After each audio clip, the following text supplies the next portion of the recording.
Assalamualaikum warahmatullahi wabarakatuh. Perkenalkan, kami dari kelompok 1 akan memperkenalkan diri kami masing-masing. Perkenalkan, nama saya Nega Najwa Nadira. Perkenalkan, nama saya Najwa Zara. Perkenalkan, nama saya Perkenalkan, nama saya Julius Prananta. Perkenalkan, nama saya Ramadhani. Perkenalkan, nama saya Faiza Karisha. Perkenalkan, nama saya Dafa. Kami akan mempresentasikan materi tentang sejarah. Assalamualaikum warahmatullahi wabarakatuh. Perkenalkan, nama saya Aneka Najwa Nadira. Hari ini saya akan menjelaskan penelitian sejarah. Penelitian sejarah adalah proses ilmiah untuk mempelajari dan menafsirkan peristiwa masa lalu berdasarkan sumber-sumber sejarah yang relevan seperti dokumen, arsip, dan kesaksian.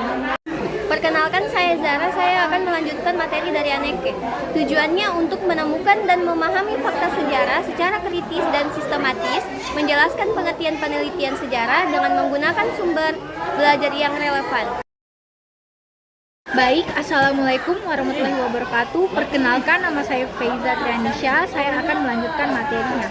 Penelitian sejarah adalah kegiatan mengumpulkan, menilai, dan menganalisis sumber-sumber masa lalu untuk memahami suatu peristiwa secara akurat. Penelitian ini tidak hanya menjelaskan apa yang terjadi, tetapi juga mengapa hal itu terjadi dan apa dampaknya bagi kehidupan masa kini dan masa depan.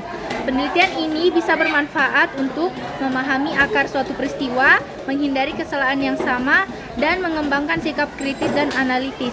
Dengan mempelajari sejarah, kita tidak hanya mengetahui apa yang terjadi, tetapi juga belajar menjadi masyarakat yang lebih bijak, kritis, dan menghadapi berbagai tantangan. Assalamualaikum warahmatullahi wabarakatuh. Perkenalkan, nama saya Nur Ismi. Saya akan menjelaskan tentang perbedaan singkat antara penelitian sejarah dan penelitian sosial. Penelitian sejarah mempelajari peristiwa masa lalu. Tujuannya merekonstruksi dan memahami kejadian yang sudah terjadi. Pendekatan diakronis berurutan sesuai waktu dan kualitatif menggunakan sumber sejarah seperti dokumen, arsip, artefak. Penelitian sosial mempelajari fenomena sosial masa kini. Tujuannya menjelaskan, menganalisis, atau mencegah masalah sosial yang terjadi saat ini. Pendekatannya bisa kualitatif atau kuantitatif, menggunakan survei, observasi, wawancara, atau data abstrak. Assalamualaikum warahmatullahi wabarakatuh. Perkenalkan, nama saya Muhammad Sijat Pramita Rusli. Saya akan melanjutkan materi heuristik dalam penelitian sejarah.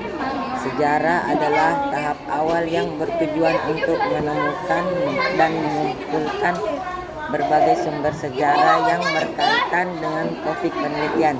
Pada tahap ini, penelitian mencari sumber primer seperti dokumen asli, arsip, foto, surat, serta kesaksian pelaku, dan juga sumber sekunder seperti buku atau penelitian sebelumnya. Heuristik penting karena menyediakan bahan dasar yang nantinya akan diuji kebenarannya pada tahap kritik sumber sebelum diinterpretasikan dan ditulis menjadi karya sejarah. Assalamualaikum warahmatullahi wabarakatuh. Perkenalkan, nama saya Dafa Zaki Al-Kafi. Saya akan melanjutkan materi, yaitu kemampuan mencari dan mengumpulkan data sejarah. Kemampuan ini berarti penelitian harus bisa menemukan dan mengumpulkan informasi sejarah dari sumber terpercaya, baik sumber primer dan dokumen asli dan wawancara, maupun sumber sekunder seperti buku atau artikel. Data yang diperoleh harus dicetak keasliannya dan agar dibandingkan hasilnya akurat dan dapat dipertanggungjawabkan. Sekian, terima kasih.